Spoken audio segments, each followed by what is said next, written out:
and welcome to this new tutorial. Today I want to talk about house drums. I've made this little pattern as an example, and this is the drum part. This is all made by one shots, and this is the resampled version, slightly treated, some panning and some compression, stuff like that. If we mute the melodic part,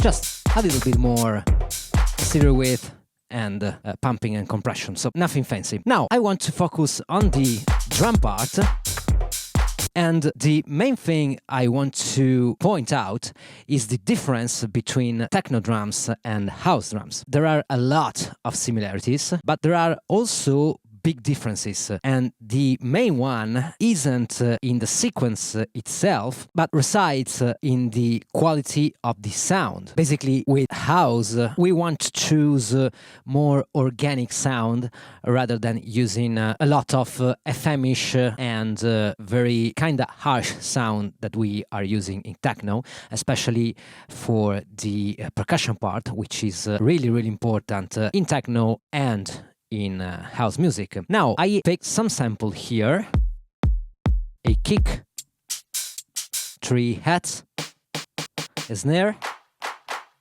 clap,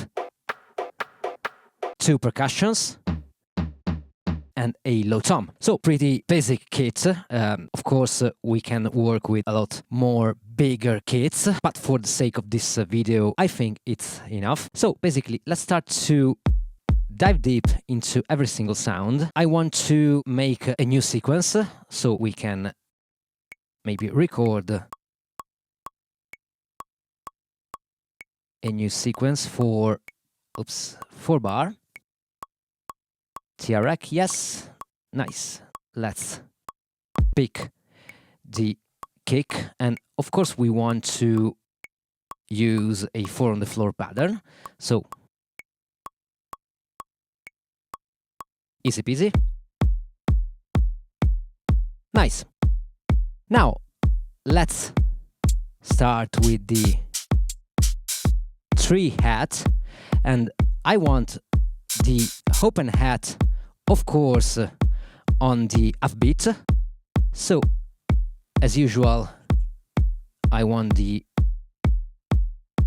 first upbeat a little bit lower in velocity, and the second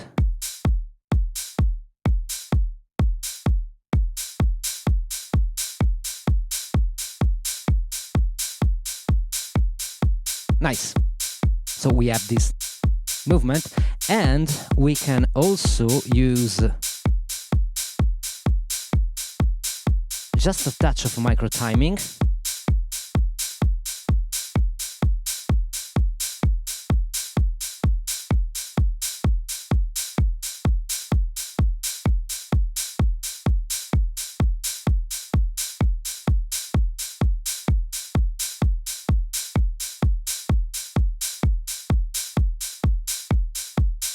Nice. We have this really straightforward pattern right now. Let's pick the one of the 2 closed hats. This is more closed, and this is a little bit more open. Let's pick this one, and I want to use these 2 kind of to draw a little bit of movement between them. So I have this on the upbeat, and now I want to use the velocity to draw some different kind of motion.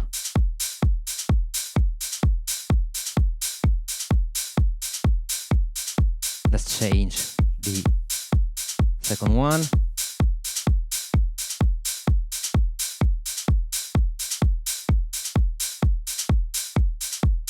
Let's try to leave it like this, and let's pick the 3rd hat, and we want to do the same thing but on the opposite. So we are now using the pushing part. Now we want to pull back a little bit the beat, and this is important because we are now creating an interaction between the hats. This is really a core concept in techno and in house. So let's use, I don't know,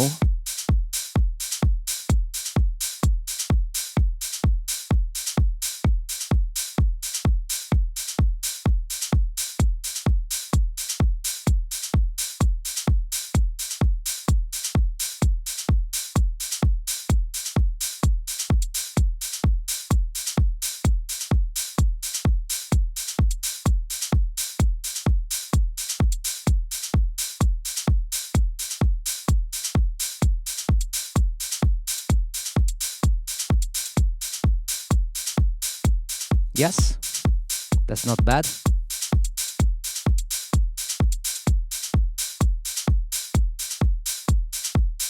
Nice, maybe let's add some more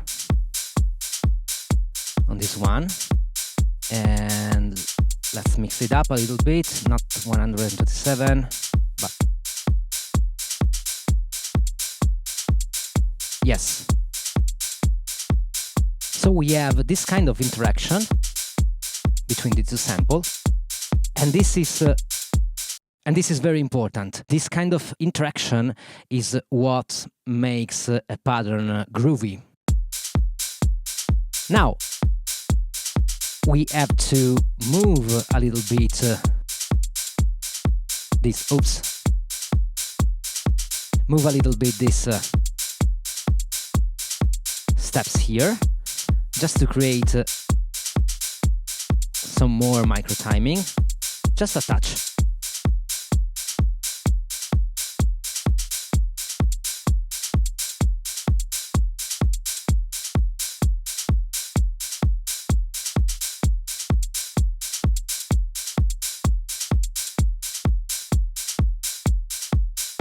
Nice. Same thing goes for this.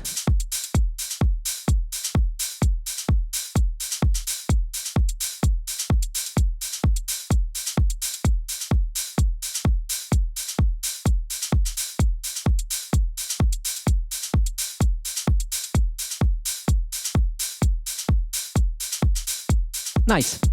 For now, the pattern itself isn't that much different from what you want to do with techno, but now we are introducing some key elements of the house music. So the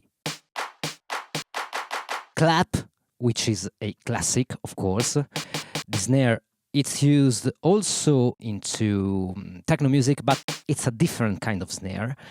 The clap, sometimes it's a classic 909 clap, especially in techno. This is a stack up of different claps. And the percussion, I have this conga, and you want to use percussion like congas or bongos in order to have this very organic sound, which makes house so special. This is a kind of a rim and a low tom. Those are all different kind of sound that you want to use. So let's continue, and I want to add, of course, the clap.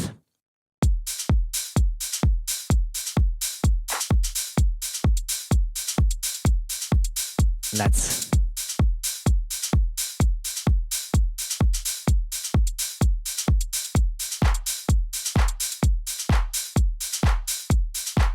nice. And then this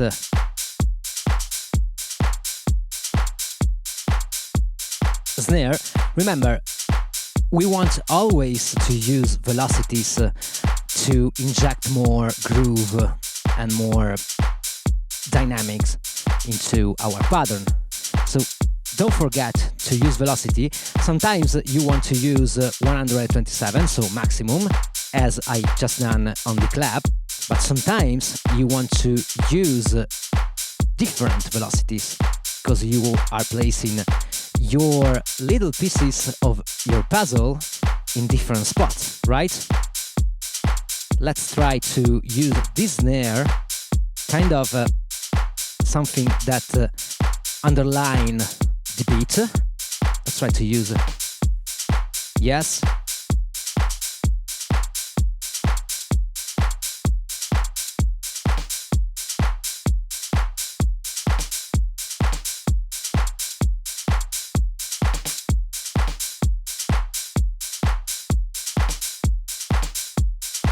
Let's take this one.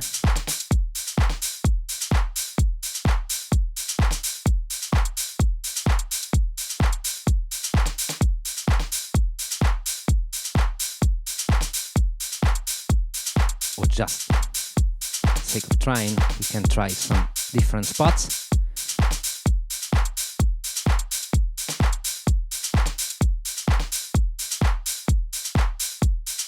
Yes, this is nice.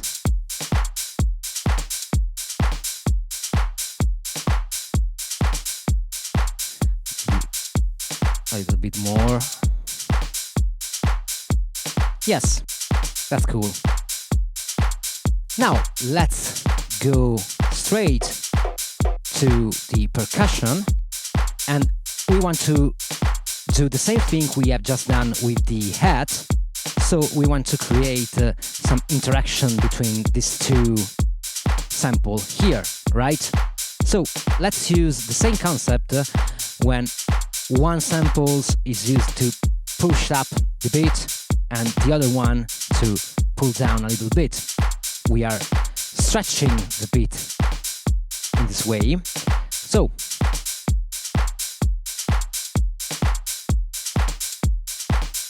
let's try here.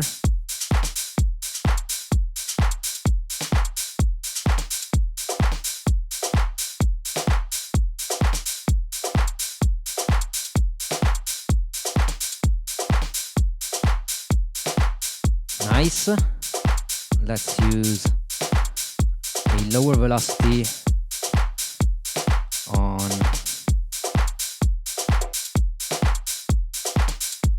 yes, maybe on the upbeat. Right, this is nice. Let's do the same thing for the second percussion.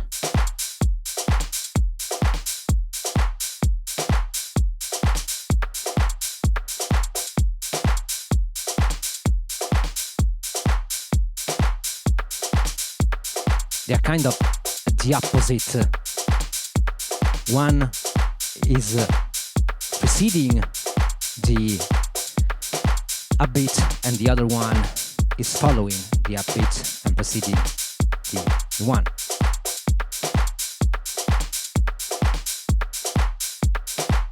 Nice.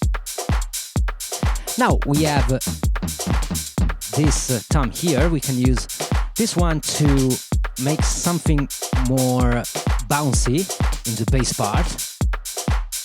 Now let's try to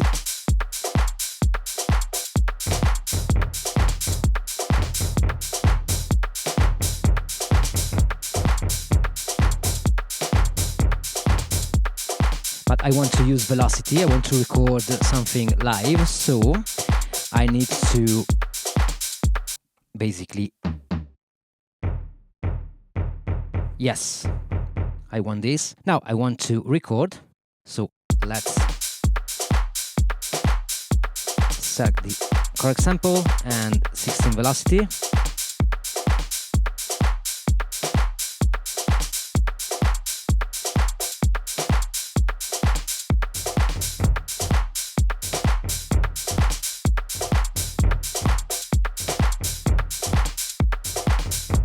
Yes.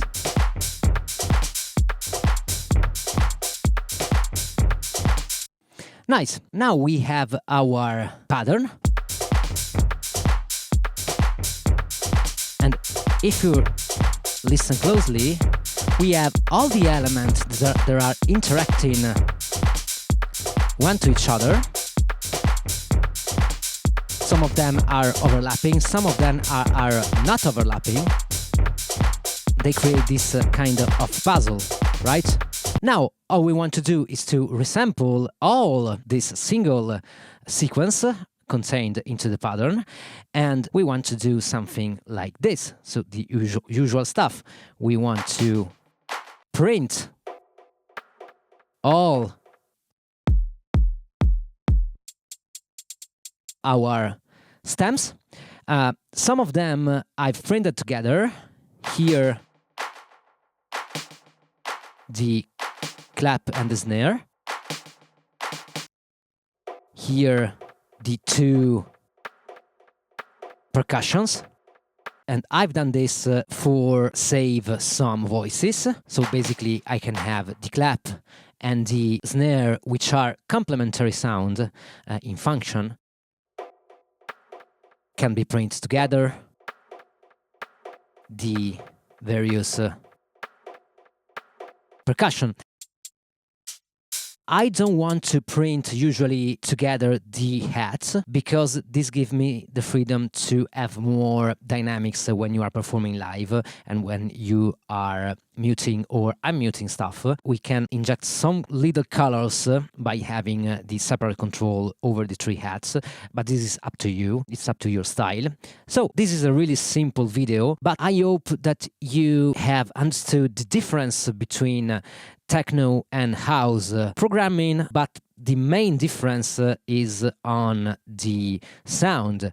House is using more organic sound, and in techno we want to use more harsh, more kind of hard and FM-ish sound, especially in percussion. When you are writing stuff, and I think this is maybe a personal thing, the way you are laying down your basic groove idea could be the same if you are playing techno or if you are playing house.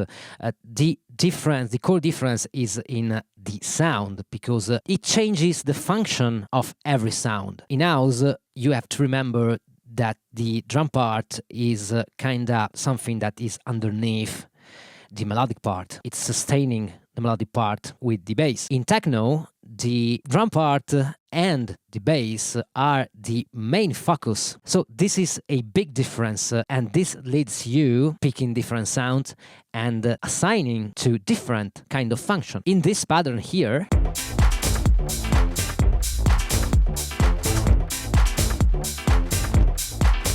or maybe let's use this tree with the new pattern, which is kindly similar, but just to have the right reference. This is two.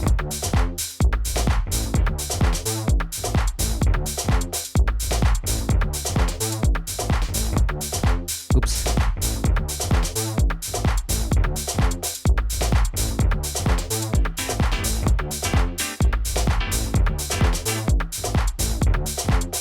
One, and here we go.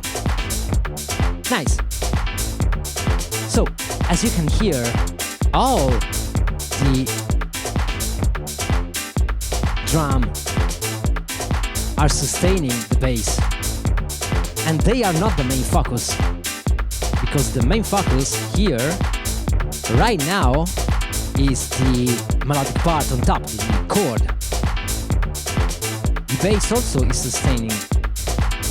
So this is it for today. If you need sample or services for your tracks, just check my Gumroad page. And as always, thank you for watching. I hope this tutorial will be useful for you, and see you next time. Ciao!